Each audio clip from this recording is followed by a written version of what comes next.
Today I'm going to show off the best value for money Seiko you can buy right now. Let's get into it.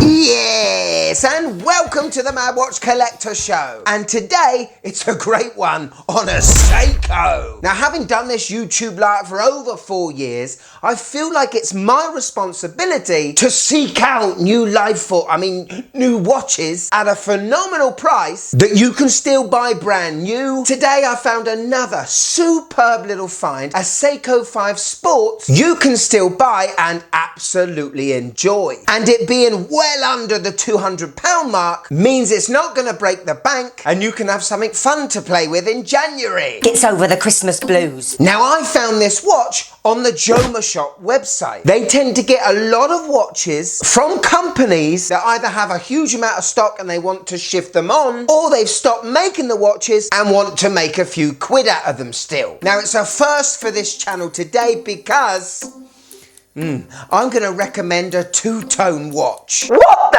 I know, they usually give me a sort of a granddad's vibe to them, you know. But this watch is an absolute stunner and worth you taking a look at. So an old Seiko 5 Sports you can still buy, original design, original dial, and just a cracking all-rounder. I think you're going to love it today.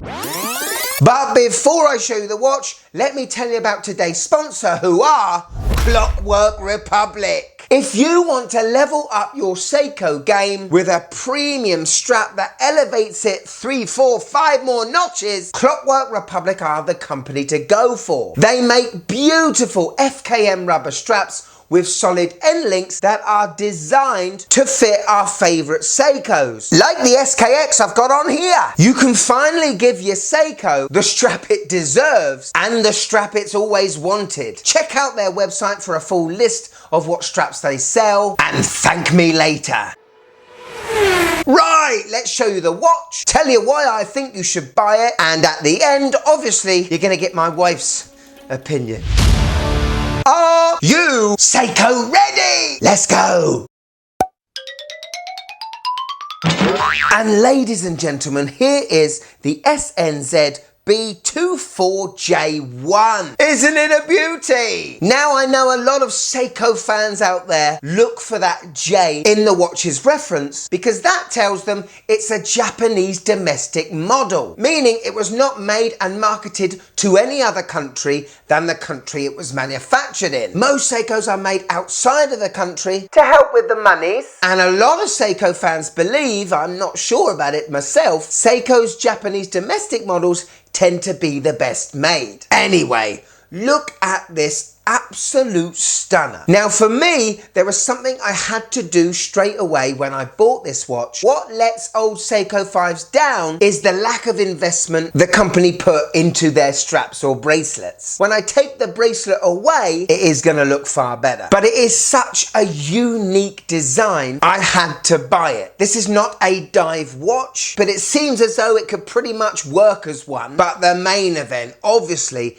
is that dial. I mean, where can you find a dial like that for under £150 with a mechanical movement from a big company like Seiko? And first impressions, this one's a banger. Quick spec check. Okay, so right in my wheelhouse, this watch. 39mm in diameter, 46mm lug to lug, only 12 thick, and a very, very strapaholic 20mm lug width. And that last measurement is very, very important, Because that bracelet's coming off sharpish. we got a hard Lex crystal protecting the dial, the crown is not screw in, the case back is, and that gives this watch 100 meters of water resistance. Perfect for an everyday wear.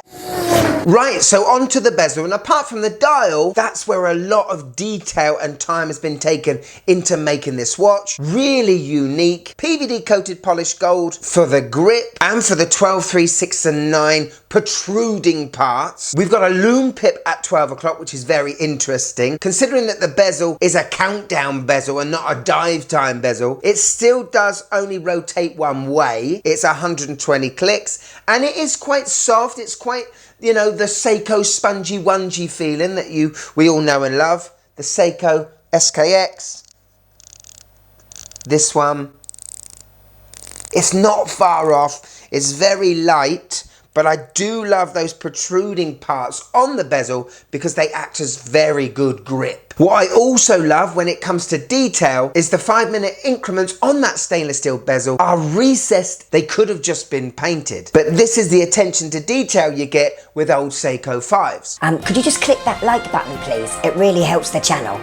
Thank you. Okay, the bracelet. Hollow end links, hollow rolled links, no tapering. The only positive to this bracelet is the lift up security latch, but the clasp is just pressed, and to be fair, well, it's god awful. Okay, let's look at the face. Dial time. And this is absolutely sensational. So much texture to it, almost looks like webbing, but very intricate webbing. The dial is not perfectly white, it's silvery white. And I love how it dips down on every applied gold marker, and that continues right into the middle of the dial. There is a reholt, but it is not sloping, which is quite unusual for Seikos, particularly their sports watches. This just drops down. However, because you have a gap from that reholt to the minute indices that are printed, the dial is nice and small. It's around 26 millimeters, which is perfect. That's the size that I'm looking for when I want to buy a watch. Anyway, those applied markers are so light catching, it's ridiculous. And even with the macro lens, I can't see any blemishes on those indices. And I have to say, I love the handset. A very simplified SKX style. Again, a little nod to its diver looking aesthetics. For someone that doesn't particularly like a date window, this one's got a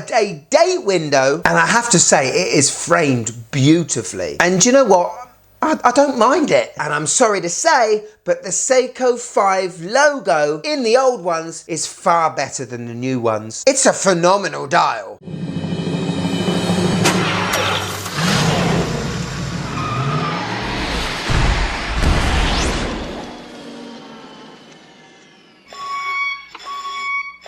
So powering this watch is an in-house, yes, in-house, Seiko automatic movement with a day-date complication, the 7S36. You're going to get 40 hours of power reserve, and that second sound is going to sweep away at 21,600 beats per hour. You can't hand wind this movement, nor can you stop the seconds hand. The new Seiko 5 Sports has a 4R35 movement inside, which means you can hack and hand wind. That's the trade-off when you buy one of these older models. Hello. On my 6.5-inch wrist, and I absolutely love it. The dial is a perfect size for me, as is the case, and even though I absolutely loathe the bracelet, it still conforms to my wrist and doesn't feel too bulky considering there's no taper to it. Anyway, it's time to get it off this thing and put the Emperor in some new clothes. And first of all, I thought I'd try this on a couple of NATO style straps, and taking that bracelet off straight away completely transforms the look of this watch, making it look far more expensive than what I paid. Raising it up even more, I thought I'd stick it on a couple of Artem straps. Yes, their new Hydroflex strap. Ironically, the strap is probably more expensive than the watch head, but put them together, this looks phenomenal. And my favorite look at the minute is it on the Hydroflex green strap. There's something about the stainless steel on the bezel insert and the off-white dial that goes so well with this khaki green. So there we go, the SNZB24J1. We've only been in 2025 for a few days, and I think it's going to be very hard to find a better value for money Seiko 5 than this bad boy. First of all, its unique design. The ridges on the lugs, just a little bit unique. A lot of detail and attention has gone into this bezel, and old Seiko designers, I've noticed it. For an automatic mechanical watch with a display case back and 100 meters water resistance, that's flipping good. But the star of this watch has to be the dial. Now, because it's a Seiko 5 Sports from the old days, it doesn't hack or hand wind. And because of that, they always made their crowns very small. Even if I'm not using the crown, I would have liked it just to have been a little bit bigger. But as far as the watch case is concerned, that's it. The big negative is the bracelet. It's a pig. Now, the big question for me is, does this watch stay in my collection? Now, I made a deal with myself last year to only have 10 Seikos in the collection. This year, I intend to keep that promise I made myself. The only watch I can see going from that set is possibly the SNK 809. I have never recommended a two-tone watch before, nor have I ever owned one, and the dial is so unique, I think it's going to have to bump out the SNK, you know? What do you think? So here it is, my wife's opinion on this beautiful Japanese domestic model. No, don't like it. It is definitely an old man's watch. It's giving me nautical vibes as well as broken glass vibes. It's ugly.